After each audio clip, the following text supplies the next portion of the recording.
बोलो श्री सतगुरु महाराज की जय। श्री प्राणनाथ प्यारे की जय। निज नाम सोई जाहिर हुआ जाके सब दुनी राह दिखत निज नाम सोई जाहिर हुआ जाके सब दुनी राह दिखत मोक्ति देसी ब्रह्मांड को मोक्ति देसी ब्रह्मांड को आए ब्रह्म आत्म सत निज नाम सोए जाहिर हुआ जाके सब दुनी राह दिखत निज नाम सोए। तुम निरखो सत स्वरूप तुम निरखो सत स्वरूप श्यामा जी रूप अनूप सत श्यामा जी रूप अनूप साजोरी साजोरी साजोरी सत सिनगार बिलसो संग सत भरतार निज नाम सोए जाहिर हुआ जाके सब दुनी राह दिखत निज नाम सोए।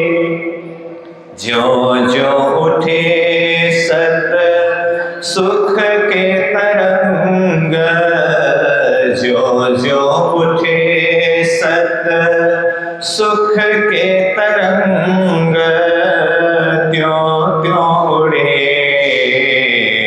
सुपन कुसंग त्यों त्यों उड़े सुपन कुसंग जब याद आवे जब याद आवे जब याद आवे सुख अपनों तब छूटे गो झूठो सुपन निज नाम सोए जाहिर हुआ जाके सब दुनी राह दिखत निज नाम सोए। महमत कहे सुनो साथ महमत कहे सुनो साथ देखो खोल वाणी श्री प्राणनाथ देखो खोल वाणी श्री प्राणनाथ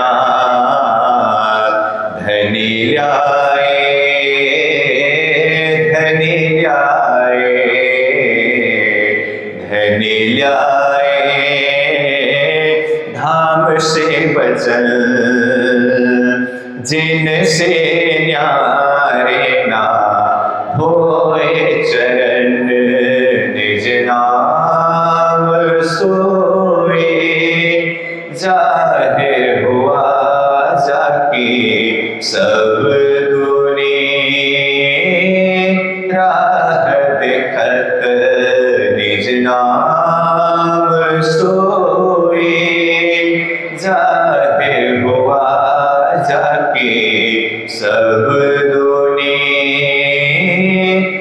राह दिखत मुक्ति देसी ब्रह्मांड को,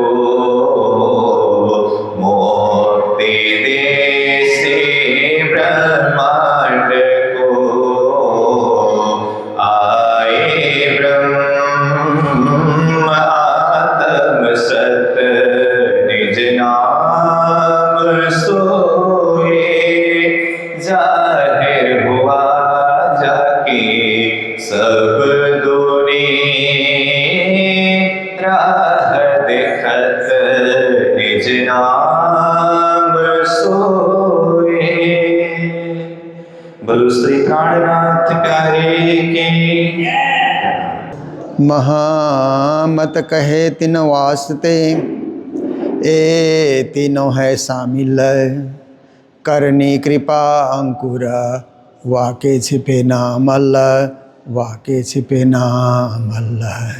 बोलो कृष्ण कन्हैया लाल की, श्री निजानंद स्वामी की, श्री प्राणनाथ प्यारे की, महारानी बाईजुराज की, महाराजा छत्रसाल की, गुरुजी मंगलदास महाराज की, श्री कृष्ण प्रणामी धर्म की, तीनों पुरी धाम की, सर्व सुंदर साथ की, श्री वृंदावन धाम की। मेरे मीठे बोले साथ जी प्रणाम।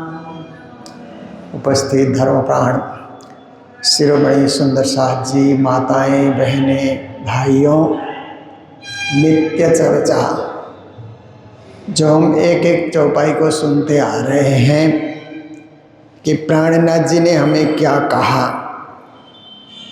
रात से लेकर के किरंतन का चल रहा है और 79 प्रकरण पूरे हो गए, 80वां प्रकरण शुरू हो रहा है।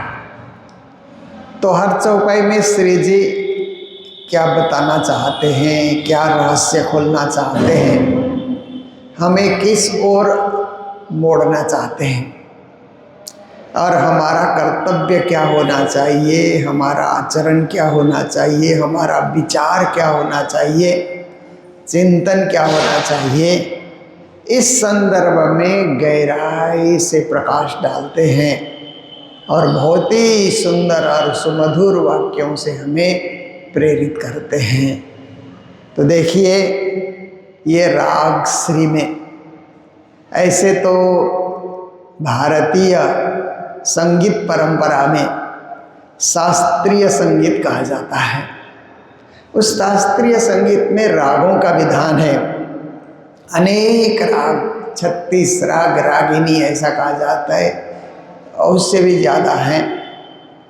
तो श्री जी के समय में भी वाणी को रागों में सजाने का, रागों से गाने का और उसे भावमय बनाने का, भक्तिमय बनाने का, सुमधुर बनाने का ऐसा कार्य होता रहा। क्योंकि पद्मावतीपुरी धाम में तो बारी वाले, बारी मतलब अपना अपना समय आता है तो झुंड का झुंड आकर के वाणी गायन, भजन गायन और पदों का गायन ये चलते रहता था। तो ये राग श्री में इस प्रकरण को सजाया गया है।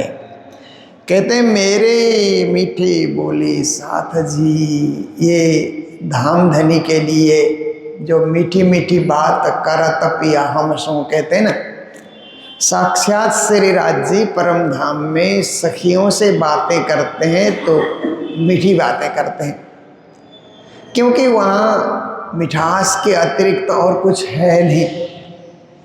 सर्वत्र मिठास ही मिठास है, आनंद ही आनंद है, सुख की लहरी वहाँ पर चलती है। तो ऐसे स्थान में धाम के धनी पूर्ण ब्रह्म परमात्मा बोलते हैं तो मीठी बातें ही बोलते हैं। इसलिए मेरे मीठे धनी, ऐसा इसका तात्पर्य बताया जाता है। और जहाँ धनी शब्द वाणी में प्रयोग हुआ है तो धाम के धनी पूर्ण ब्रह्म परमात्मा के लिए भी प्रयोग हुआ है। धनी श्री देवचंद्र जी, उनके लिए भी धनी प्रयोग हुआ है। तो एक तरफ तो राज्य परम धाम में सखियों से मीठी मीठी बातें करते हैं, और एक तरफ श्री 5 नौतनपुरी धाम में सदगुरु धनी श्री देवचंद्र जी महाराज भी मीठी मीठी बातों से सुंदर साथ को संबोधित करते हैं। तो देखिए दुनिया में क्या है कि मीठी बात का अर्थ होता है मधुर वाक्य, प्रिय वाक्य, मधुर वाक्य, उसको मीठी बात कहा जाता है ना। कई लोग सोचते हैं कि मीठी बात बोलेंगे ऐसा करके बहुत चापलूसी करते हैं। आप भी समझ जाते हैं कि कौन वास्तविकता से बोल रहा है, कौन चापलूसी कर रहा है। ये थोड़ी देर उसकी बातें सुनने से आपको पता लग जाता है। कुछ लोग केवल आपसे स्वार्थ सिद्धि करने के लिए मीठी मीठी बातें करते हैं, और कुछ लोगों का स्वभाव ही होता है कि जब भी बोलते हैं तो मीठी बातें बोलते हैं। उनका स्वभाव है, स्वभाव ही ऐसा बना लिया, वचनों को ऐसे उन्होंने साध लिया कि हमें मीठा बोलना है, कड़वा वाक्य नहीं बोलना है। किसी को चुभे, किसी को दर्द हो, किसी को कष्ट हो, किसी को हम संबोधन करते हुए उसको गिराने के लिए, नीचा दिखाने के लिए बोल रहे हैं, ऐसी बात नहीं है। बस हमारा स्वभाव है कि हम मीठा बोलते हैं। हमें राज्य ने वरदान दिया है मीठा बोलने के लिए, वही वाक्य हम बोलेंगे। देखिए ना, संस्कृत में कहा जाता है ना, प्रिय वाक्य प्रदानेन सर्वे तुष्यन्ति जन्तव तस्मात् तदेव वक्तव्यम वचने का दरिद्रता, नीति के वाक्य हैं। तो कहते हैं कि प्रिय वाक्य आप बोलेंगे तो सभी लोगों को तुष्टि मिलती है, खुशी मिलती है। कोई प्रिय वाक्य बोल रहा है, इसलिए सर्वे तुष्यन्ति जन्तव, सभी लोग खुश हो जाते हैं। मनुष्य ही नहीं, प्राणी भी खुश हो जाते हैं। गाय है, भैंस है, घोड़े हैं, कुत्ते हैं, बिल्ली है, उनके साथ भी आप प्रिय वाक्य बोलते हैं तो वो समझ जाते हैं। उनको भी डांट करके बोलेंगे तो समझ जाते हैं, जानवर भी समझ जाते हैं, पक्षी भी समझ जाते हैं। तो प्रिय वाक्य का प्रभाव केवल मनुष्य जाति में उसका प्रभाव पड़ता है, ऐसी बात नहीं है, जानवरों पर भी उसका प्रभाव पड़ता है। इसलिए प्रिय वाक्य सुनने से सभी को खुशी होती है। आप देखिए कोयल की कुहू कुहू की आवाज़ सबको प्रिय लगती है, क्योंकि उसकी आवाज़ में मिठास है। कई ऐसे जो हैं जीव हैं या कई ऐसे जानवर हैं कि उनकी आवाज़ में मिठास है, तो लोग बार बार उसको सुनना चाहते हैं। और कई जो पक्षी हैं उनकी आवाज़ में मिठास नहीं है, जैसे कौवे की आवाज़ में मिठास नहीं, काऊ काऊ काऊ ऐसे कितना सुनेंगे तो भगा देते हैं आप। और कोयल कुहू कुहू करती है तो ऐसा लगता है कि वो कुहू कुहू करती रहे और हम सुनते रहें। तो देखिए, इसलिए प्रिय वाक्य प्रदानेन सर्वे तुष्यन्ति जन्तव तस्मात् तदेव वक्तव्यम, कहते हैं इसलिए यही बोलो, कटु वाक्य न बोलो, छोड़ दो, त्याग दो उसको, प्रिय ही बोलो। तस्मात् तदेव वक्तव्यम वचने का दरिद्रता। फिर और एक सुंदर बात इस श्लोक के अंत में कहा कि वचन कहने में दरिद्र क्यों बनते हो? आपको कुछ देना नहीं है, केवल वचन ही तो अच्छा बोलना है, उसमें भी दरिद्रपन आपने दिखा दिया तो लेने देने में तो दिखाओगे ही फिर। इसलिए है कि हम प्रिय वाक्य बोलें, मधुर वाक्य बोलें और वास्तविकता से जुड़े रहें, काल्पनिक न बने। फिर और एक सूक्ति है जो महाभारत से जुड़ी है, उसमें कहते हैं कि सत्यम वद प्रियम वद माँ वद सत्यम प्रियम प्रियम च नानृतम ब्रूयात् एष धर्म सनातन। सनातन धर्म की व्याख्या भी इसमें थोड़ी सी आई। तो कहते हैं सत्यम वद, सत्य बोलो। कभी कभी प्रिय बोलते हैं, ऐसा बोल करके असत्य भी ना बोलो, क्योंकि सत्य से जुड़ना चाहिए, सत्य ही तो धर्म है। इसीलिए दूसरे को प्रिय लगे इसके लिए असत्य आप बोलने लगे नहीं, सत्यम वद। फिर प्रियम वद, दूसरा वाक्य आया कि प्रिय भी बोलो, सत्य बोल रहे हैं ऐसा सोच करके आप जो है ऐसे सत्य बोलो कि किसी को चुभ जाए, कष्ट हो, जोर जोर से बोल रहे हो, सत्य बोल रहे हैं बोल के जोर जोर से बोल रहे हो, चिल्ला रहे हो, तो ये भी अच्छी बात नहीं है। सत्य बोलो पर प्रिय सत्य बोलो, प्रिय शब्दों को समेट करके सत्य बोलो, तो प्रियम वद। फिर कहते हैं कि आगे कहते हैं कि सत्य ऐसा, प्रिय भी ऐसा बोलो कि सत्य हो, सत्य भी ऐसा बोलो कि प्रिय हो। तो ऐसा धर्म सनातना, इसी को सनातन धर्म कहा जाता है। यही सनातन संस्कृति है, यही सनातन परंपरा है। तो ऋषिकाल से लेकर के आज तक सत्य और प्रिय दोनों को समावेश करके चिंतन करके बोलना, इसी को सनातन धर्म और सनातन परंपरा माना जाता है। तो यहाँ पर श्री जी महाराज कहते हैं कि मेरे मीठे जो धाम के धनी पूर्ण ब्रह्म परमात्मा है, उनकी आवाज़ में, उनकी बोली में और उनके बुलाने में मिठास है। सखियों को बुलाते हैं नाम ले ले करके, तो बहुत मिठासपूर्ण वाक्य से बुलाते हैं। तो ऐसे मेरे मीठे धनी क्या बोल रहे हैं, हे मेरे सुंदर साथ जी, हे मेरी सखियाँ, हे ब्रह्मात्माओं, हे मेरी अंगनाओं, ऐसा करके संबोधन करके राज्य महाराज बोलते हैं। व्यक्ति व्यक्ति का संबोधन भी होता है परम धाम में, और समूह में भी संबोधन होता है, क्योंकि इकट्ठाई कुछ लीला के विषय में समझाना है। तो मेरी सखियों, ब्रह्मात्माओं, ब्रह्म सृष्टियों, जो भी राज्य महाराज बोलेंगे तो उस वाक्य में बड़ा मिठास भरा हुआ होता है। सखियों को ऐसा लगता है कान से सुनते ही रहें राज्य के वाक्य को, एक एक वाक्य को हम कान रूपी दोने से रसपान करते रहें, उसको ग्रहण करते रहें, हृदय में पहुंचाते रहें, हृदय में धारण करते रहें। तो ऐसे ही सद्गुरु धनी श्री देवचंद जी महाराज ने जब नौतनपुरी धाम की स्थापना की और वहाँ परम धाम की वाणी की चर्चा उन्होंने प्रारंभ की, तो वो भी ऐसे ही बोलते थे और कहते थे, हुआ तुम्हारा काम, आपका काम पूर्ण हो गया। खेल देखने आए, खेल देख लिया, खेल के झूठे झमेले ये उठा पटकी में आप परेशान होते रहे, कभी सुख कभी दुख, कभी हंसना कभी रोना, कभी जीना कभी मरना, कभी जीतना कभी हारना, ये तो संसार है। जो जीतता है हमेशा जीतता रहेगा ऐसी बात नहीं है, कभी वो भी हार जाता है, और जो हमेशा हारता है ऐसी बात भी नहीं, कभी वो भी जीत जाता है। दुनिया का है कि कभी कोई नुकसान खाता है तो नफ़ा भी प्राप्त करता है, कभी नफ़ा प्राप्त करता है तो नुकसान भी खा जाता है, कहीं मान भी मिलता है, कहीं अपमान भी हो जाता है, अनचाहे हो जाता है।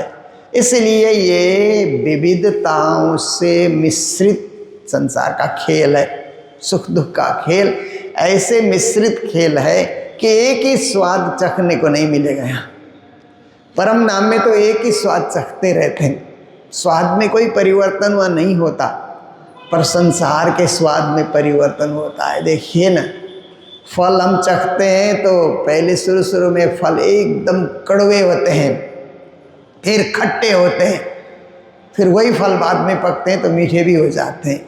एक ही फल में अलग अलग रस समय समय पर। इसी तरह एक ही व्यक्ति में इस तरह का जो है स्वभाव भी दिखलाई देता है। एक ही संस्था में काम कर रहे हैं, इस तरह की परिस्थितियां भी आ जाती है। एक ही प्रकार के लोगों से लेना देना कर रहे हैं, फिर भी कभी अनुकूल कभी प्रतिकूल, कभी अच्छा कभी बुरा, ये सब संसार में चलते रहता है। इसलिए हुआ तुम्हारा काम कहते हैं कि प्यारे सुंदर साथ जी अब खेल देखने का काम पूरा हो रहा है। क्योंकि एक चीज़ को आप कितना देखोगे, आज देखो, कल देखो, परसों देखो, कितना देखोगे आप। इसलिए अब खेल से थोड़ा सा ध्यान हटा करके भक्ति के तरफ लग जाओ, क्योंकि ये तो चलता ही रहेगा, जितना देखोगे फिर भी चलता ही रहेगा। जैसे आजकल का खेल देखना क्या है कि मोबाइल में फेसबुक देखना है ना, यूट्यूब है, फेसबुक है, ये ऐसे सोशल मीडिया है कि आजकल का खेल देखना यही है। बच्चे, छोटे बच्चे भी देखते हैं। बच्चे का अलग खेल होता है, बच्चों का जो कार्टून का खेल होता है वो बच्चे ही देखते हैं। और वो कार्टून का खेल देखने वाले बच्चे मैंने भारत में भी देखे, नेपाल में भी देखे, विदेश की यात्रा में इंग्लैंड में भी देखे। जहाँ भी बच्चे दिखते हैं वो कार्टून का ही देख रहे हैं, मोबाइल में भी देखते हैं, टीवी में भी देखते हैं। पहले तो किताबों में भी देखते थे बच्चे। यूएसए में, ऑस्ट्रेलिया, दुनिया के जितने देशों में मैं गया, बच्चे लोग कार्टून पिक्चर देखते हुए मुझे नज़र आए। और हम कोशिश करते हैं तो कुछ भी नहीं समझते। कार्टून पिक्चर आप भी देखिए, 15 मिनट, आधा घंटा आप देखिए, आपको कुछ पल्ले नहीं पड़ता है। कभी जानवर की तरह दिखता है, कभी इतना लंबा हो जाता है, कभी गायब हो जाता है, फिर से प्रकट हो जाता है। क्या है, कुछ ही नहीं समझ आता है, कहानी नहीं समझ आती है कि क्या है ये। परंतु बच्चे सब समझ रहे हैं, बड़ा इंटरेस्ट आ रहा है उन लोगों को। उनसे बच्चों को हटाओ तो झगड़ा करते हैं, मानते नहीं, छोड़ते नहीं उसको देखना। अब देखिए वो खेल देख रहे हैं, क्या कर रहे हैं बच्चे, खेल देख रहे हैं। पहले ज़माना हम लोगों के समय में ऐसा था कि हम लोग तो धूल मिट्टी में खेलते थे, वो खेल छोड़ना नहीं चाहते थे। कोई घर वाले बड़े लोग बुलाएं कि खेल छोड़ करके आओ, भोजन का टाइम हो रहा है, स्कूल जाने का टाइम हो रहा है, हम नहीं सुनते थे, वो खेल नहीं छोड़ते थे। फिर धीरे धीरे करके अब फुटबॉल का खेल, क्रिकेट का खेल, ये देखने का समय आया तो उससे भी हटना नहीं चाहते थे। अब मोबाइल का खेल आ गया, फिर सबसे सरल, कहीं जाना ही नहीं, कोई श्रम परिश्रम की ज़रूरत ही नहीं है, बस उंगली घुमाते रहो, खेल देखते रहो। तो कितना देखोगे, कितना उसको देखोगे, आज भी देखो, कल भी देखो, परसों भी देखो, वही है, चीज़ें हैं। इसलिए हुआ तुम्हारा काम। सदगुरु महाराज कह रहे हैं कि अब कहीं तो फुल स्टॉप लगाना पड़ेगा ना। जैसे कोई बोलने के लिए निकला, कितना बोलेगा, कहीं तो जाकर के विराम तो लगाना ही पड़ेगा ना। कोई लेख लिखने बैठा तो कितना लिखेगा, कहीं विराम लगा दो, कुछ तो है। कोई नाचने के लिए उठा या कोई गाने के लिए बैठा, कितना गाएगा, कुछ गा करके तो रोको, लोग कितना सुनेंगे उसको।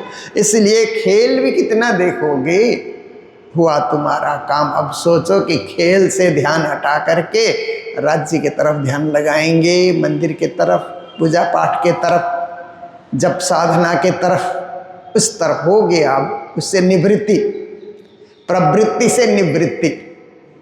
एक बार गुरुजी के समय में मैं तो साथ साथ बहुत चला, जहाँ जब गुरुजी के चरणों में आया तो उनके साथ तो बहुत सारे जगह में गुरुजी महाराज को बुलाते थे। तो एक बार गीता जयंती में गुरु महाराज को बुलाया गया और मैं भी साथ में गया था। तो गुरु महाराज ने कहा कि आज गीता जयंती है, गीता में कितने अध्याय हैं? तो सभी ने कहा 18 अध्याय हैं।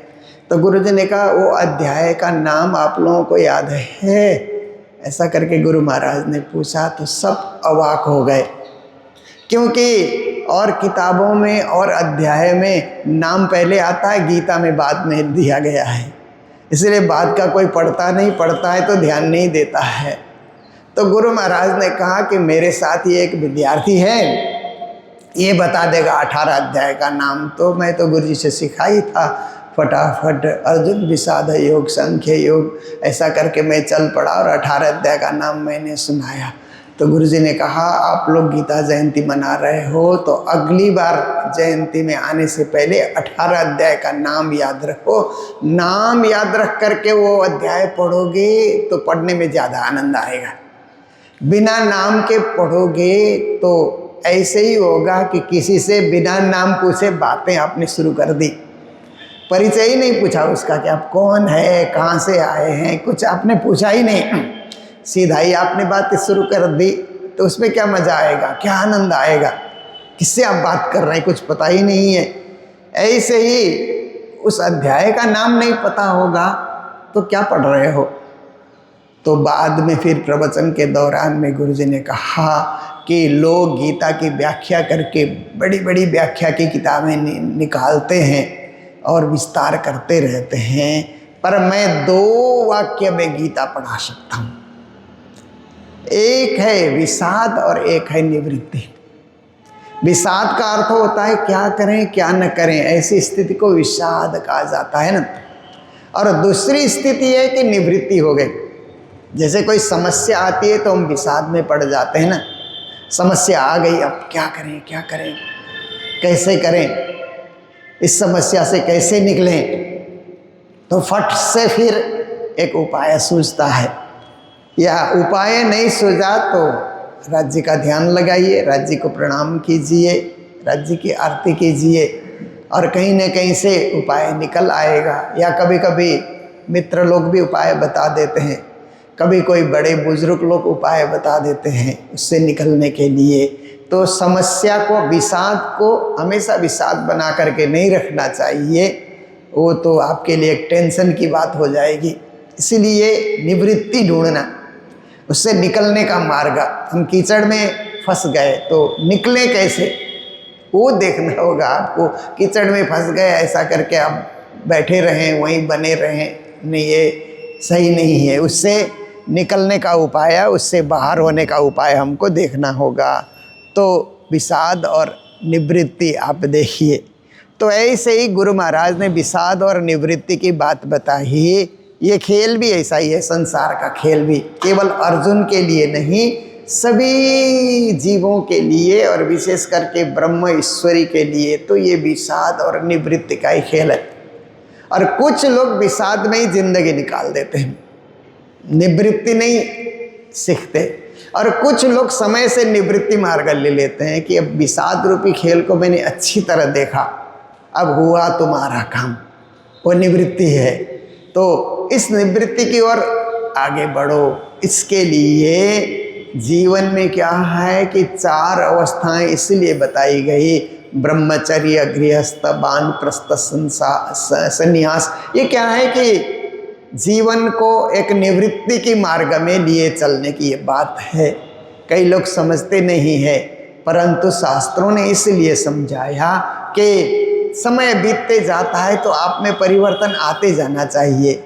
और जहाँ जाकर के आपने 50 से ऊपर गए तो थोड़ा थोड़ा वानप्रस्थ का अर्थ होता है ज्ञान में प्रवेश करने की तैयारी करो, क्योंकि पहले इतना ज्ञान नहीं होता, सबको पहले ज्ञान इतना नहीं होता है।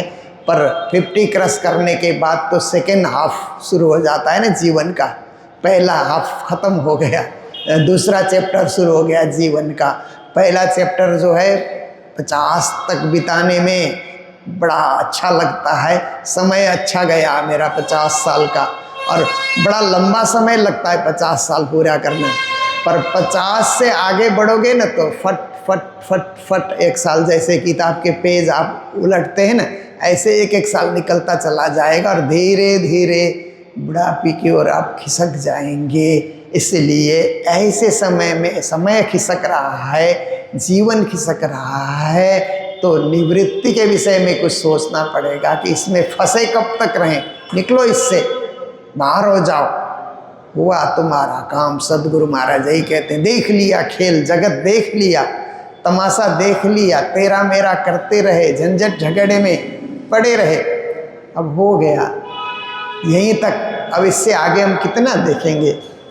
प्रेम में मगन होइयो। अब एक तरफ निवृत्ति का मार्ग तो आपने ले लिया, पर निवृत्ति का मार्ग लेकर के क्या करोगे।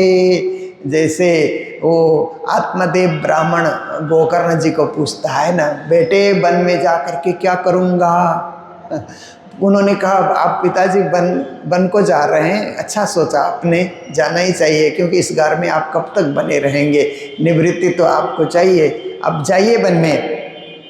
तो कहा कि मैं तो जीवन भर माया मोह के बंधन में पड़ा रहा, अब वन में जाकर के क्या करूँगा? तो धर्मम भजस्व सततम त्यज लोक धर्मान सेवस्व साधु पुरुषान जय काम तृष्णाम अन्यस्य दोष गुण चिंतन मास मुक्त सेवा कथा रसमहो नितराम पिबत्वम। उन्होंने कहा कि ये कार्य आप कीजिए, बहुत कुछ बताया, परंतु लास्ट में सेवा करो, कथा रस का आस्वादन करो और उसमें निमग्न हो जाओ, उस मस्ती में आप बने रहो। तो श्री जी महाराज भी कहते हैं प्रेमे में मगन होइयो, प्रेम लक्षणा भक्ति में मगन होना है। राज्य की भक्ति है, अनन्य भक्ति है, प्रेम सागर में डूबे रहना। आप देखिए प्रेम लक्षणा भक्ति का उदाहरण देखना है तो वृंदावन आना ही चाहिए।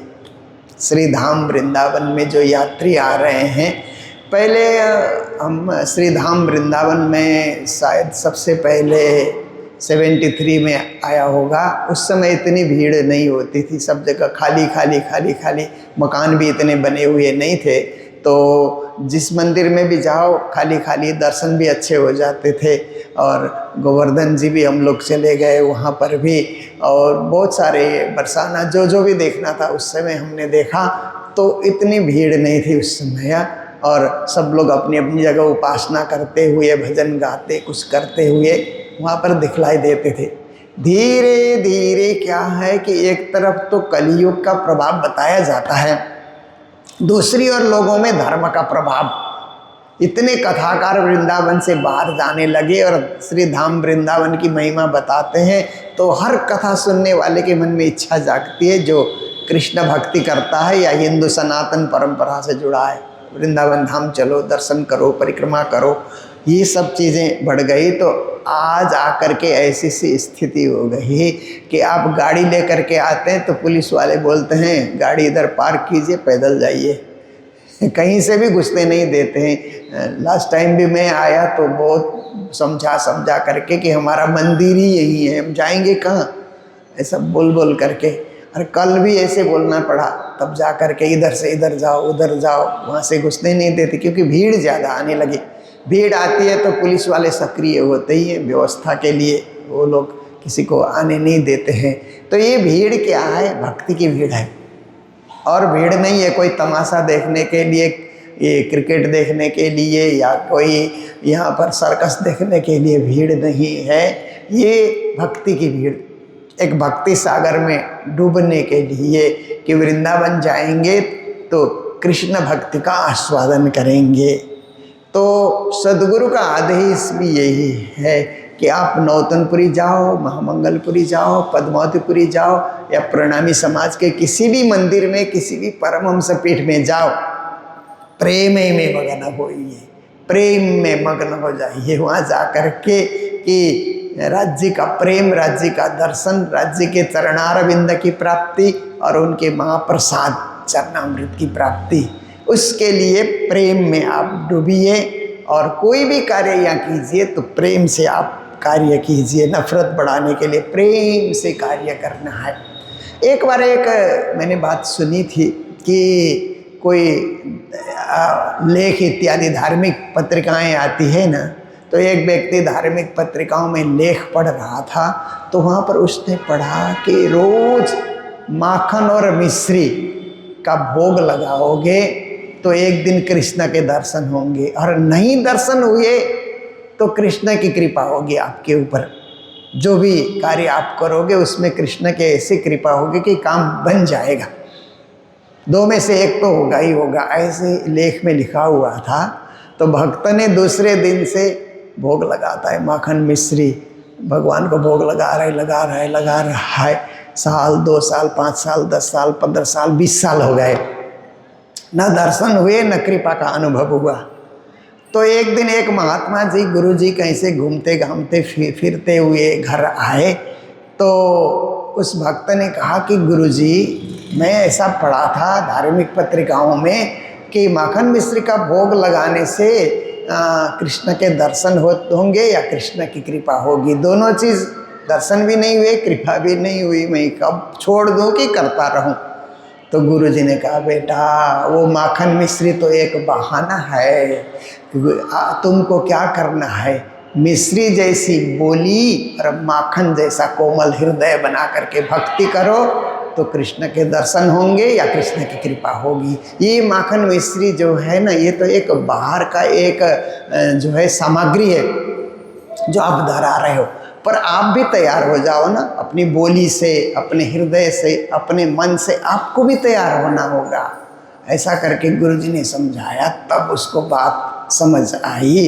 तो यही है कि हम लोग भी प्रेम में मगन हो, ये इसका अर्थ है।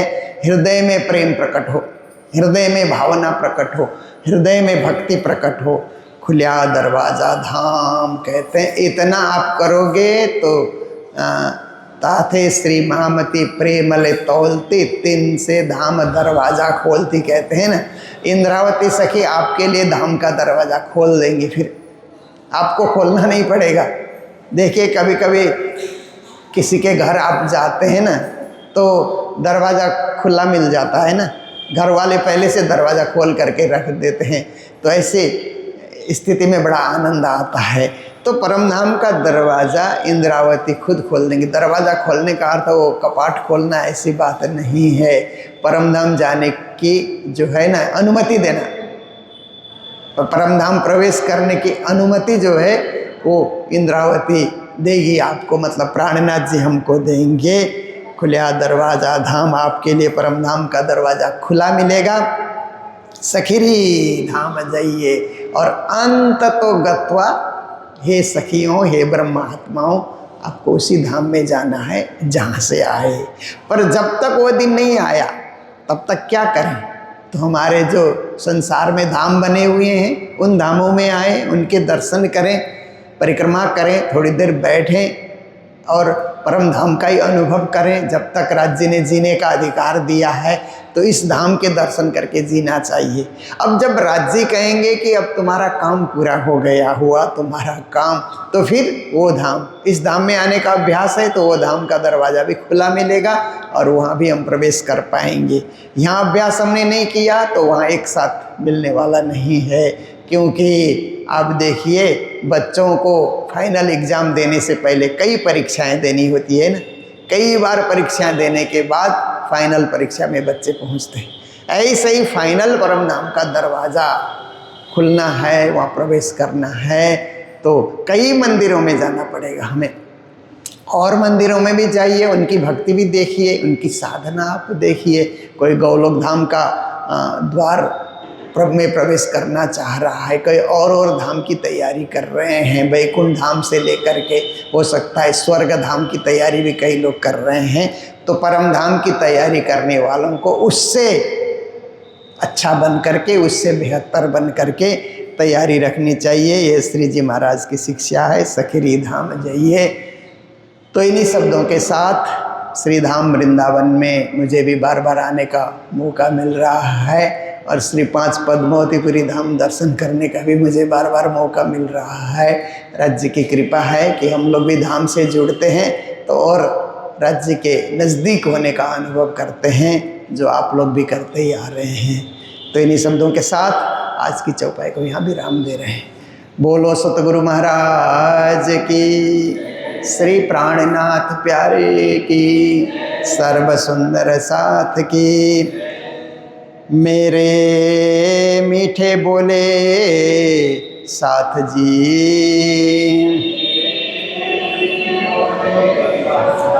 हुआ तुम्हारा काम, प्रेम में मगन होइयो,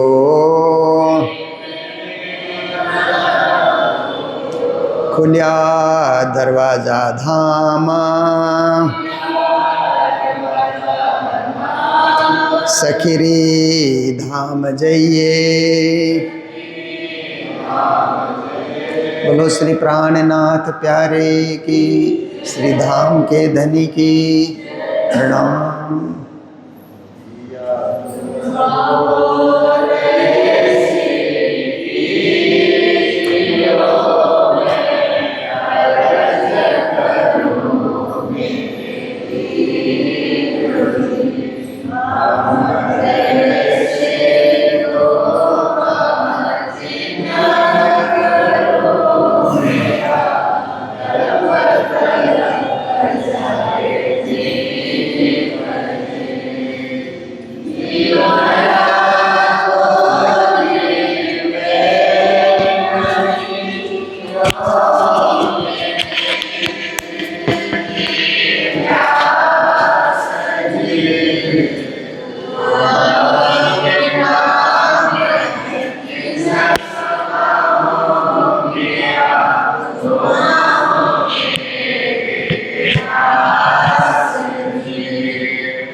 मुस्कुराहट